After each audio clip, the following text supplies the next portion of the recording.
और नमस्ते हिमाचल की खबरों की शुरुआत करेंगे बेहद अहम खबर के साथ। चुनाव परिणाम से पहले बीजेपी कल बड़ी बैठक करने जा रही है। ये बैठक धर्मशाला में होना है, जहां परिणाम आने के बाद की स्थितियों को लेकर मंथन किया जाएगा। इस बैठक में सीएम जयराम ठाकुर और बीजेपी के प्रदेश अध्यक्ष सुरेश कश्यप मौजूद रहेंगे। साथ ही इस बैठक में सभी 68 विधानसभाओं के बीजेपी प्रत्याशी भी हिस्सा लेंगे और अपने अपने क्षेत्र की रिपोर्ट यहां बीजेपी के सीनियर लीडरों को सौंपेंगे। बता दें कि ऐसी ही एक बैठक बीजेपी परवाणु में कर चुकी है, लेकिन परिणाम से ठीक पहले अब बैठक धर्मशाला में होने वाली है। हमारे साथ इस वक्त मौजूद हैं हमारे सहयोगी विचित्र शर्मा। विचित्र, लगातार मंथन का दौर जारी है और ये बैठक कितनी अहम है, इसके ताल्लुक से आपसे जानना चाहेंगे। देखिए हिना, अगर हम लोग अभी देखें तो भारतीय जनता पार्टी के जो विधायक हैं या पार्टी के जो नेता हैं, वो कहीं ना कहीं गुजरात चुनावों के बाद और जो दिल्ली के नगर निगम चुनाव है उनके बाद जो है अब कहीं ना कहीं फ्री हो गए हैं और अब उन्होंने जो है एक बड़ी बैठक और बड़ा महामंथन करने के लिए जो ये बैठक है उसके लिए धर्मशाला को चुना है। और धर्मशाला में कल जो है 68 की 68 विधानसभा क्षेत्रों में जो है भारतीय जनता पार्टी की बैठक होने जा रही है। हाँ, इससे पहले 20 नवंबर को जो है चुनाव प्रबंधन समिति की बैठक जो है परवाणु में हुई थी, सोलन के परवाणु में। तो वहां पर जो डिस्कस का मुख्य बिंदु रहा था वो यही रहा था कि इन दिनों में यानी जो एक महीना कैंपेनिंग जो चली है चुनावों को लेकर, उसमें क्या कुछ रहा है, किस किस तरह का काम हुआ है और कितने जो दौरे थे वो दौरे करवाए गए हैं, किस वजह से कैसे करवाए गए हैं, कितना खर्च वहां पर हुआ है, क्या चुनाव सामग्री थी, इन सब बातों पर वहां पर जो है वो वहां पर डिस्कस हुई थी। और अब ये जो बैठक मानी जा रही है हिना, इस बैठक का मुख्य कारण ये माना जा रहा है कि यहां पर महामंथन होगा जीत और हार को लेकर, क्योंकि भारतीय जनता पार्टी जो है पहले ही चुनावों से पहले ही जो है लगातार मिशन रिपीट की बात करती रही थी और कह रही थी कि इस बार राज नहीं रिवाज लेंगे। तो राज और रिवाज बदलने वाला जो ये नारा तो दिया गया था, लेकिन भारतीय जनता पार्टी ये जानती है कि पूरे हिमाचल प्रदेश की 68 विधानसभा क्षेत्रों में जो है वो 21 के करीब उनके बागी विधायक खड़े हैं और जिन लोगों को वहां पर चुप करवा दिया गया था, जिनका मुंह बंद करवा दिया गया था और जिन विधायकों के टिकट कटे थे उनको जब शांत करवाया गया था तो वो शांत बैठे नहीं। ये बात भारतीय जनता पार्टी के नेता भी जानते हैं और संगठन के तमाम लोग भी जानते हैं। तो ऐसे में जो है अब कहीं ना कहीं भीतरघात का जो खतरा भारतीय जनता पार्टी को लग रहा है कि इन चुनावों में कहीं ना कहीं भीतरघात हुआ है, तो उसको कैसे जो है वो उसको कवर किया जाए, तो इस पर महामंथन होने वाला है। काफी यहां पर जो है शोरगुल रहने वाला बैठक में। और खुद इस बैठक में जो है मुख्यमंत्री जयराम ठाकुर आने वाले हैं, संगठन के महामंत्री पवन राणा मौजूद रहने वाले हैं, प्रदेश के अध्यक्ष जो है सुरेश कश्यप यहां पर रहेंगे और जितने भी सीनियर्स लीडर जो है वो यहां पर इस बैठक में जो है वो हो सकते हैं। बड़ी बात यहां पर हिना हम लोग देखते हैं तो एक एक सीट पर भी अगर हम लोग देखें, क्योंकि कांगड़ा भी वैसे भी बहुत बड़ा जिला है, सियासी राजधानी इसको माना जाता है और यहीं से जो है कहते हैं कि 9 से अगर 12 के बीच में जो भी सीटें यहां से हासिल करता है वो निश्चित तौर पर जो है प्रदेश में अपनी सरकार बनाता है। तो लिहाजा इस बात को भी मद्देनजर रखते हुए भारतीय जनता पार्टी की ओर से यहां पर भी महामंथन किया जा रहा है। और वैसे भी पहाड़ में जो है ठंडी बहुत ज्यादा बढ़ गई है, तो ठंड बढ़ने की वजह से भी शिमला और अपर हिमाचल में जो है उतना सही नहीं है, तो उसके मद्देनजर भी जो है कहीं ना कहीं बैठक जो है वो अब यहां पर हो रही है धर्मशाला में। तो यहां पर जो मंथन होगा हिना, वो मंथन कहीं ना कहीं इसी बात को होगा कि अगर कोई सीट उनकी लूज रह भी गई है, जहां से हारने की आशंका है, तो वहां पर उनकी विचारधारा का या उनका जो कोई प्रतिद्वंदी था वो खड़ा है, बाकी कोई खड़ा है, तो उसको कैसे मनाया जाए, इस पर भी सहमति जो है वो यहां पर हो सकती है। इस पर भी गहन मंथन जो है हिना इस बैठक में जो वो हो सकता है। बिल्कुल विचित्र, हमको ये भी याद रखना है कि जिस तरह से हमने देखा था एक एक नाम को लेकर, जब प्रत्याशियों की सूची आई थी उसी तरह की जो मंथन था इसी तरह से किया गया था, एक एक नाम पर काफी गौर व खौज किया गया था। और अब ये भी एक रणनीति का हिस्सा है। बीजेपी जिस तरह से लगातार काम करती रही है उसके लिहाज से अगर हम देखें, निर्दलीय जो यहां पर हैं, जिसके बारे में जिसकी तस्वीरें वायरल हुई थी, उसको भी हमें यहां पर नहीं भूलना है। उम्मीद हम कर सकते हैं कि इस बैठक में वो जो मौजू है, वो सब्जेक्ट है, वो भी कहीं ना कहीं डिस्कस हो सकता है। क्या कहते हैं? बिल्कुल हिना, देखिए वही बात, हम उसी बात पर जोर दे रहे हैं क्योंकि देखिए सियासत में वैसे भी कयासों का अंबार लगा ही रहता है और उसी में जो है और जोड़ तोड़ चलता ही रहता है। आजकल तो हॉर्स ट्रेड ऐसे शब्द जो है वो बहुत ट्रेंडिंग में है। और बीते कुछ अरसे से हम लोगों ने देखा कि ये सब कुछ चल भी रहा है सियासत में, ये तमाम सारी चीजें भी चल रही हैं। हालांकि हम लोग अगर आदिकाल से भी देखें तो सियासत में कहा जाता है कि साम दाम दंड भेद ये सब चीजें जो है वो जायज हैं। तो ऐसे में अगर यहाँ पर कुछ राइवल्स या यहाँ पर जो कुछ निर्दलीय उम्मीदवार भी हैं वो भी अगर अपना कहीं पर जो है वो समूह में चर्चा कर रहे हैं तो उस पर भी दोनों ही पार्टियों की जो है वो नजर है। लेकिन अगर यहाँ पर जो है जो भी बहुमत में आता है, यानी बहुमत में उस स्तर पर नहीं आता, अगर 1998 जैसी स्थिति होती है, क्योंकि 1998 में हुआ क्या था, 31 से 31 सीटें जो भारतीय जनता पार्टी और कांग्रेस की आई थी और 5 विधायक जो वो हिमाचल विकास कांग्रेस आए थे और उसमें से जो एक निर्दलीय विधायक जो भारतीय जनता पार्टी की ही विचारधारा से ताल्लुक रखते थे, ज्वालामुखी से रमेश धवाला, वो जीत कर आए थे। हालांकि 5 दिन तक जो है वो तो कांग्रेस पार्टी ने उनको मंत्री भी बना दिया, सरकार भी बना ली, लेकिन 5वें दिन उनको वो एकदम से बाहर आकर जो है सीधे भारतीय जनता पार्टी में चले गए और उन्होंने प्रेम कुमार धूमल की सरकार बनवाई। तो इस तरह के भी हालात जो है वो हिमाचल प्रदेश में सियासत में देखने को मिल चुके हैं। तो ऐसे में जो है अब सब बातें, यानी तमाम तरह की साम दाम दंड भेद हर कुछ चल सकता है। यहाँ एक एक सीट पर एक एक बागी का नाम लेना मुनासिब नहीं है हिना, क्योंकि 21 बागी जो है जो इस वक्त चुनावी मैदान में है और बाकी जो बागी हैं, यानी जो विधायकों के टिकट कटे, अब ही ना एक बात बिल्कुल साफ है, जिन विधायकों के टिकट कटे हैं, क्या वो हाँ सार्वजनिक तौर पर तो वो मंचों पर नजर आए हैं, लेकिन उनके मन को किसने पूछा है, उनके मन को किन्होंने पढ़ा है? तो उन्होंने कहीं ना कहीं जो अंदर खाते काम किया होगा। हाँ, ये बात है कि भारतीय जनता पार्टी ये कहती है, सार्वजनिक मंचों से कहती है कि वो बहुत बड़ा संगठन है और उनके अंदर जो है वो मनभेद जो है वो मतभेद हो सकते हैं, लेकिन मनभेद नहीं रहते हैं। लेकिन ऐसा कुछ नहीं होता। जब बात अपनी आती है, आज का एरा ऐसा है, जब बात मेरे अपनी आएगी तो फिर मैं किसी और की नहीं सुनूंगा। ऐसे हालात हो चुके हुए हैं और सियासत में तो ये तमाम सारी चीजें होती ही हैं। एक दूसरे का वैरी जो है, दुश्मन जो है वो यहाँ पर उस तरह से नजर आता है सियासत के लिहाज से। तो ऐसे में जो है हम ये बिल्कुल साफ तौर पर कह सकते हैं कि ये जो विधायक है जिनके टिकट कटे हुए हैं, जिनकी सीटें बदली हैं, देखिए 2 तो मंत्रियों की ही सीटें बदल दी हैं। अब वो खुद अगर ऑडियो वायरल जो हुई है, अगर हम उनको सुने, हालांकि उनका भी खंडन उन नेताओं ने किया है जिनके ऑडियो वायरल हुए, जैसे रेणु चड्ढा ने जो है वो कहा था कि ये तो सीधा सीधा जो है उनकी खिलाफत है या उनके उनकी छवि को धूमिल किया जा रहा है। लेकिन जो ऑडियो हम लोगों ने सुने तो उसमें साफ तौर पर वो कहते हुए नजर आए हैं कि किस तरह से वो लोग अपनी टीस जो अंदर की भड़ास है वो निकाल रहे हैं कि उनकी सुनी नहीं जा रही है, उनको पूछा नहीं गया है और सीटें जो बदली गई है उनका नुकसान जाहिर तौर पर जो है वो भुगतना पड़ेगा। तो ये तमाम सारी बातें तो सामने आई ही हैं। तो इन सभी पर भारतीय जनता पार्टी गौर करेगी। क्यों? क्योंकि स्ट्रांगली भारतीय जनता पार्टी की ओर से एक बात पर जोर दिया गया था, कहा गया था कि इस बार राज नहीं रिवाज बदलेंगे और बिल्कुल पूरे जोशो खरोश के साथ भी किया गया, पूरा उत्साह और पूरा कॉन्फिडेंस हम लोगों ने यहाँ पर देखा है। हालांकि अति उत्साह जो है भारतीय जनता पार्टी पहले कह चुके हैं कि उपचुनावों में उनको अति उत्साह की वजह से जो है वो हार का सामना करना पड़ा था 20 की 20 विधानसभा क्षेत्रों में। लेकिन इन चुनावों में ये जो आम चुनाव हुए हैं उसमें भारतीय जनता पार्टी को जो है वो अपनों का कितना भीतर घात जो यहाँ पर सहना पड़ेगा, ये तो उसी पर जो है वो चर्चा इस बैठक में निश्चित तौर पर जो होने वाली है। बहुत जल्दी आपसे जानना चाहेंगे कितने बजे ये मीटिंग होना है, इसके ताल्लुक से कोई जानकारी है क्या? जी बिल्कुल। देखिए धर्मशाला का वेन्यू बिल्कुल यहाँ पर सुनिश्चित किया गया, लेकिन अभी तक कोई वो जो निश्चित वेन्यू जो होता है, जो पर्टिकुलर जो वेन्यू होता है, विशेष वेन्यू, वो अभी डिसाइड नहीं हुआ है, समय अभी डिसाइड नहीं हुआ है। तो इसके लिए जो है आज शाम तक जो है बैठक कर सकती है भारतीय जनता पार्टी और जगह भी जो है वो डिसाइड कर सकती है। बिल्कुल। तो इस बेहद अहम खबर पर लगातार हमारी नजर बनी रहेगी क्योंकि आज की ये बैठक, आज का ये मंथन काफी अहम माना जा रहा है। चुनावी परिणाम जो है वो जल्द ही आने वाले हैं। उन तमाम चीजों को देखते हुए विचित्र शर्मा, बहुत बहुत शुक्रिया आपका तमाम तर जानकारी यहां देने के लिए। एक और अहम खबर, बीजेपी के साथ कांग्रेस को भी इस बार कहीं ये लग रहा है कि नतीजों बाद निर्दलीय किंग मेकर हो सकते हैं और यही वजह है कि कांग्रेस ने अपने 7 बागियों सहित दूसरे निर्दलीय उम्मीदवारों को भी अभी से साधना भी शुरू कर दिया है ताकि वो जीते, वो सरकार बनाने में उसके साथ खड़े रहें।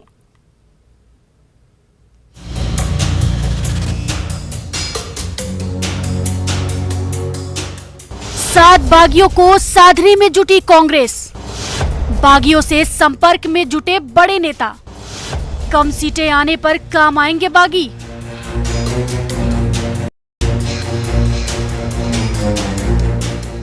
हिमाचल के दंगल में बीजेपी के 17 और कांग्रेस के 7 यानी कुल 24 बागियों ने चुनाव लड़ा है। इनमें से अगर 10 भी चुनाव जीत जाते हैं और कांग्रेस बीजेपी दोनों में से किसी को बहुमत नहीं मिलता है तो सत्ता की चाबी बागियों के हाथ में आ जाएगी।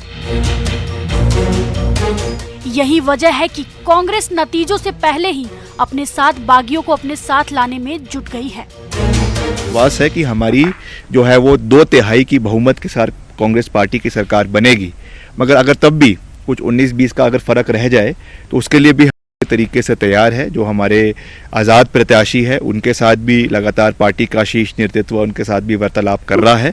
जो बागी प्रत्याशी है उनके साथ भी वार्तालाप हुआ है और वैसे तो हमारी पूर्ण बहुमत की सरकार बनेगी, मगर अगर आवश्यकता पड़ती है तो उनके सहारे से भी हम सरकार बनाने के लिए पूरी तरीके। अब कांग्रेस के उन 7 बागियों को जान लीजिए जो निर्दलीय चुनाव लड़े। चौपाल सीट से डॉक्टर सुभाष मंगलेट, ठियोग सीट से विजयपाल खाची, अर्की सीट से राजेंद्र ठाकुर, पच्छाद सीट से गंगूराम मुसाफिर, आनी सीट से परसराम, जय सीट से सुशील और सुलह सीट से जगजीवन पाल। कांग्रेस नतीजों से पहले ही बागियों को इसलिए सेट कर लेना चाहती है क्योंकि रिजल्ट बाद उसे जीतने वाले निर्दलीयों की खरीद बिक्री का डर है। और राज्यों में ये प्रचलन हमको देखने को मिल रहा है, उसके मुतलक ये हो सकता है कि इस तरीके की यहाँ पे खरीद फोक्त हो। भाजपा इस तरीके के हथकंडे अपनाती है, ईडी है, सीबीआई है, इनकम टैक्स है, हो सकता है उसके दबाव से वो कुछ ना कुछ करने का कोशिश करे। कांग्रेस की तरह ही बीजेपी भी अपने बागियों पर भी नजर बनाए हुए है और कांग्रेस की कवायद को बेकार की नूरा कुश्ती बता रही है। उधर नतीजों से पहले अपनी पूंछ बढ़ने से बागियों के भाव भी बढ़ने लगे हैं, मगर असल कीमत तो नतीजों बाद ही तय हो पाएगी। न्यूज 18 शिमला के लिए रणवीर सिंह की report.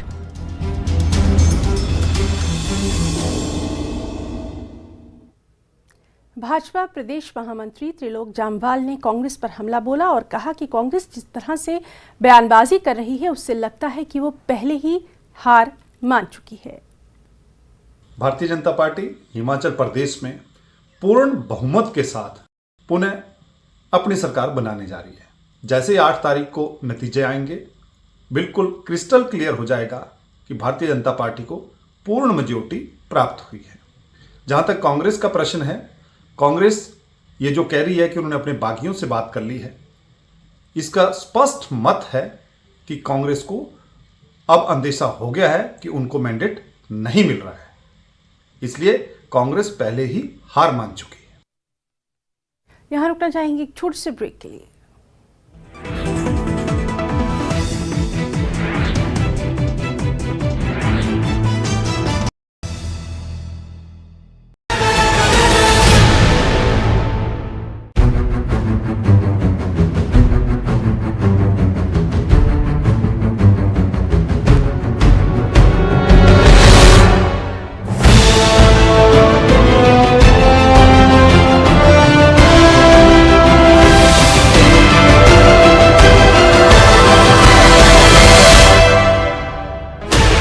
Sixteen channels, 15 languages, 26 states, 1200 plus reporters, 67 plus crore viewers. India's largest news network, News 18 Network.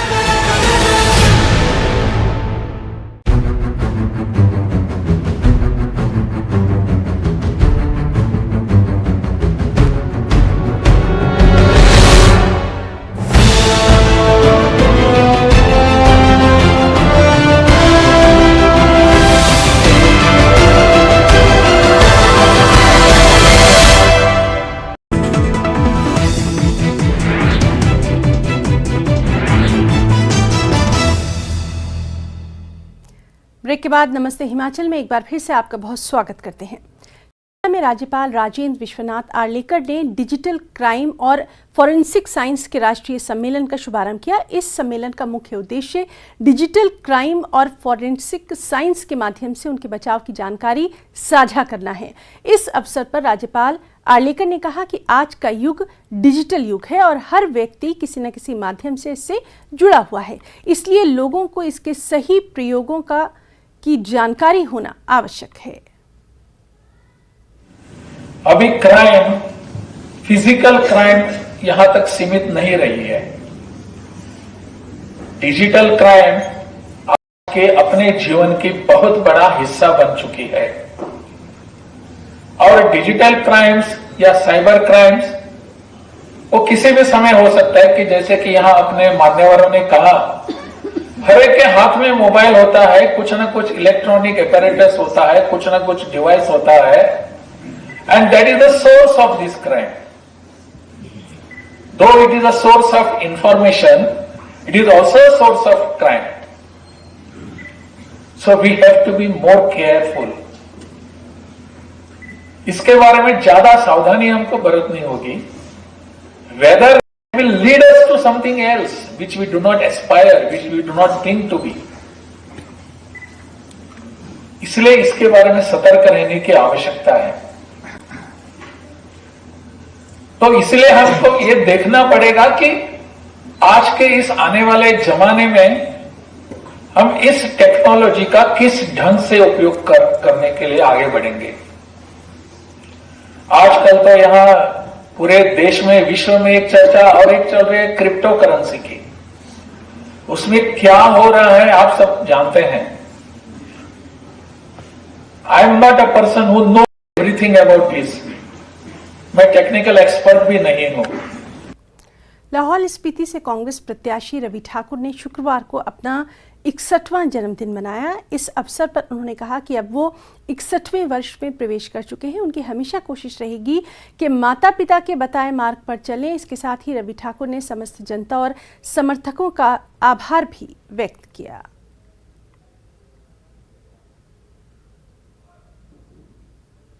Lahaul Spiti की समस्त जनता को मैं दिल की गहराइयों से आज धन्यवाद करना चाहूँगा, जो मेरे जन्म दिवस पर उन्होंने तहे दिल से मुझे बधाई दी है. उसके लिए मैं उनका बहुत आभार व्यक्त करता हूँ. 60 वर्ष की अब मेरी आयु हुई है.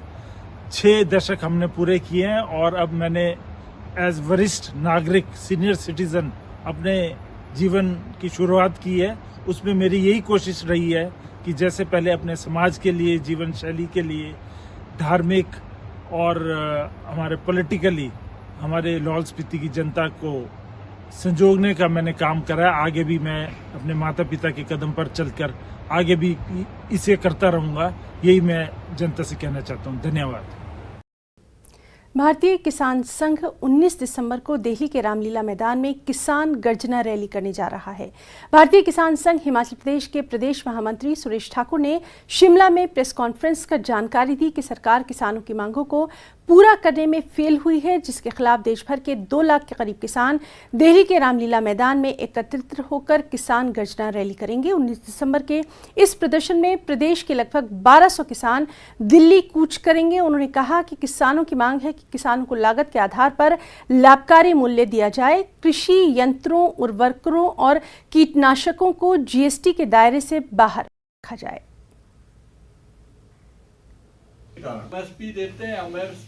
किसान संघ दिल्ली के रामलीला मैदान में 19 दिसंबर 2022 को महागर्जना रैली करने जा रहा है. लगभग 2 लाख से ऊपर किसान उसमें भाग ले रहे हैं. मेरा सभी किसान बंधुओं से अनुरोध है कि भी आप उसमें भाग लें और सरकार से अनुरोध है हमारी जो मांगे हैं उन पर फिर से पुनः विचार करें. लागत पर आधारित लाभकारी मूल्य सभी किसानों को पहुंचाए तो किसान की जो आय दुगनी हो सकती है. 8 दिसंबर को होने जा रही मतगणना लेकर सिरमौर जिले में सुरक्षा को लेकर पुख्ता इंतजाम किए जा रहे हैं. निर्वाचन अधिकारी ने कहा कि प्रत्येक मतगणना केंद्र पर 3 टायर सिक्योरिटी के इंतजाम किए गए हैं. मतगणना केंद्र के 100 मीटर के दायरे के भीतर केवल अधिकृत लोग ही प्रवेश कर पाएंगे. इसके अलावा मध्य घेरे की सिक्योरिटी में राज्य सैन्य बल तैनात होगा और तीसरे एवं अंतिम सुरक्षा घेरे में, जो कि स्ट्रांग रूम और मतगणना केंद्र के बाहर होगा, उसमें सैन्य बल तैनात होगा. इसके अलावा मतगणना के बाद जहां जहां विजय जुलूस निकलेगा वहां पर भी सुरक्षा के व्यापक प्रबंध किए गए हैं.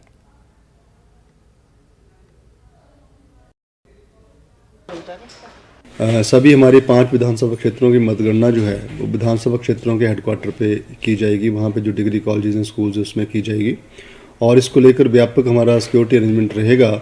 3 स्तरीय हमारा सिक्योरिटी अरेंजमेंट है, जिसके पहला जो हमारा कॉर्डन होगा वो 100 मीटर्स का पेरीमीटर है काउंटिंग सेंटर से क्रो फ्लाई डिस्टेंस में. उसके बाहर ही सारे लोग होंगे, उसके अंदर सिर्फ ऑथराइज लोगों को जाने की व्यवस्था होगी। उसके अंदर हमारा मिडिल कॉर्डन होगा जिसमें हमारा स्टेट आर्मर्ड पुलिस फोर्स का रहेगा, और थर्ड जो हमारा स्ट्रांग रूम और काउंटिंग सेंटर के बाहर जो है वो हमारा सेंट्रल पुलिस आर्मर्ड फोर्सेस का जो है वो कॉर्डन उसमें रहेगा। इसके अलावा शहर में जहाँ भी काउंटिंग होगी और जहाँ जहाँ भी विनिंग कैंडिडेट के प्रोसेशन जाने की संभावना होती है या जहाँ जाते हैं उसके बाद उसमें भी हमारे व्यापक पुलिस फोर्स जो डिप्लॉय रहेगी ताकि किसी भी तरीके का law and order situation after counting भी वहाँ पैदा ना हो। प्रदेश के सबसे बड़े अस्पताल आईजीएमसी में शुक्रवार शाम उस वक्त हड़कंप मच गया जब अस्पताल परिसर में अचानक आग भड़क गई। बताया जा रहा है कि ये आग डीजल टैंक के पास पड़ी एक कैन में लगी थी। इसके बाद मौके पर मौजूद रक्षा गार्ड और कर्मचारियों ने आग पर काबू पाया। अगर समय रहते आग पर काबू नहीं पाया जाता तो ये आग अस्पताल के पूरे बी ब्लॉक में फैल जाती।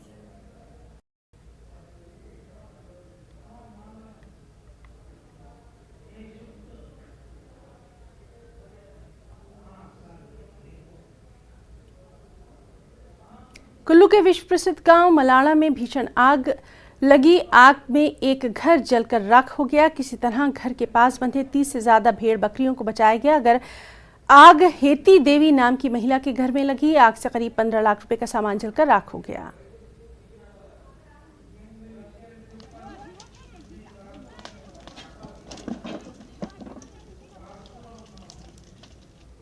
कुल्लू जिले की घाटी में भेड़ बकरियों की अज्ञात बीमारी से मौत हो रही है। अब तक इस बीमारी से आधा दर्जन भेड़ बकरियों की मौत हो चुकी है। इसके बाद अब पशुपालन विभाग की टीम मौके पर जाकर भेड़ बकरियों की जांच करेगी।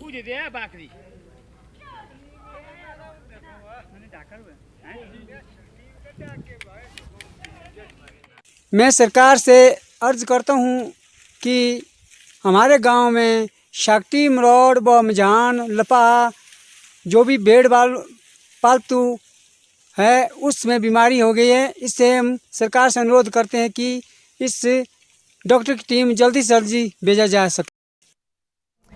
ऊना में 2 छात्रों की बेरहमी से पिटाई के मामले में स्कूल के प्रिंसिपल के खिलाफ मामला दर्ज हो गया है।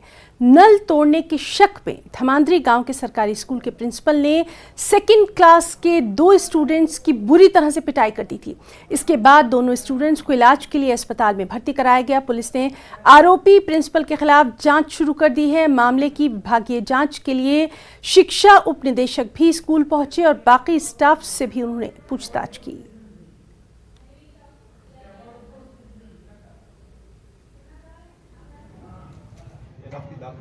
3 दिन पहले लड़का तोड़ा था किसी ने और हमारा वैसे ही नाम ले दिया उन्होंने। जब हमने उनसे कहा कि हमारी बात सुनो, उन्होंने बात भी नहीं सुनी, हमसे मारपीट करने लगे। तो कितने टीचर थे जो आपके साथ थे प्रिंसिपल रूम में, और बच्चे किसी के और साथ भी मारपीट हुई क्या? एक बच्चा और था जिससे पीटा, 10-12 बच्चे और वहाँ पर थे। तो किससे मारा प्रधानाचार्य ने? थप्पड़, मुक्के। स्कूल की कोई पाइप नल की टूटी या कुछ ऐसा कुछ होने की वजह से मारपीट हुई है, और अगर ऐसी कोई बात थी कोई तो घर पेरेंट्स बुला के उसका भरपाई कर लेनी चाहिए, मारना नहीं चाहिए था इसको। तो किसने मारा? क्या किसने मारा? प्रिंसिपल है कोई स्कूल का है टीचर या प्रिंसिपल कूड़ी हमारी लत्ता नाल पिटाई की थी।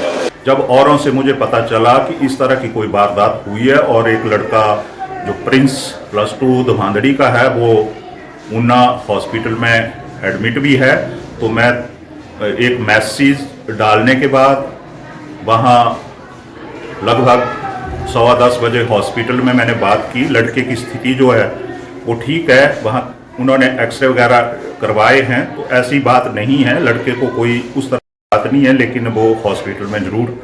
तो उसी कड़ी में मैं यहाँ आया हूँ। यहाँ पे थोड़ा सा जो पाइप वगैरह टूटी थी उस पर भी अभी देखिए एक नलके की पाइप जो है वो तोड़ी गई है। तो किसने तोड़ी है ये अभी तक मैं यहाँ पर आपको कुछ नहीं बता सकता हूँ। अब मैं यहाँ पे समस्त टीचरों से बयानबाजी या जो उनकी स्टेटमेंट लूँगा, कुछ बच्चों को पूछूंगा और उसके बाद क्या कंक्लूजन निकलता है वो ही कंक्लूजन होगा। लाहौल स्पीति में कभी भी भारी बर्फबारी हो सकती है। जिले के भीतरी मुख्य सड़क मार्ग को जोड़ने वाले संपर्क मार्ग कभी भी बंद हो सकते हैं और ऐसे में लाहौल स्पीति में स्वास्थ्य विभाग ने सेवाओं को सुचारू रखने के लिए पूरी तरह से कमर कस ली है। विभाग ने सभी आवश्यक जीवन रक्षक दवाइयां दूरदराज इलाकों में स्थित स्वास्थ्य केंद्रों में पहुंचा दी हैं। इसके अलावा आपातकालीन परिस्थिति में रोगियों को रीजनल अस्पताल लाने के लिए स्वास्थ्य विभाग 108 एम्बुलेंस की सेवाएं भी लेगा। विभाग की तरफ से हमने भी लगभग पूरी तैयारी कर ली है। सबसे पहले आता है हमारे दवाइयों की सप्लाई। हमने हर स्वास्थ्य केंद्र तक जो है पर्याप्त मात्रा में दवाइयों की सप्लाई पहुंचा दी है। उसके जो सर्दियों में हमारे बच्चों को जो टीकाकरण लगता है उसका स्टॉक भी सर्दियों के लिए हमने पर्याप्त मात्रा में यहाँ केलोंग में और फील्ड में भी स्टॉक कर लिया है। जहाँ तक इमरजेंसी में एम्बुलेंस सेवाओं की बात करें तो इस साल हमें 108 के माध्यम से 2 नए एम्बुलेंस मिले हैं। एक दारचा में है और एक थिरोड में है। इस तरह केलोंग, दारचा, थिरोड और उदयपुर में 108 की सेवाएं हैं। साथ ही साथ हमारे जो जनरल एम्बुलेंसेज है, विभाग के एम्बुलेंसेज हैं, वो केलोंग में 3-4 तैनात हैं। और इसी साल रेड क्रॉस में राज्यपाल मोदी के माध्यम से हमें एक नया एम्बुलेंस केलोंग में मिला है, उसकी सेवाएं भी हम लेंगे। तो नमस्ते हिमाचल में फिलहाल इतना ही। नमस्कार।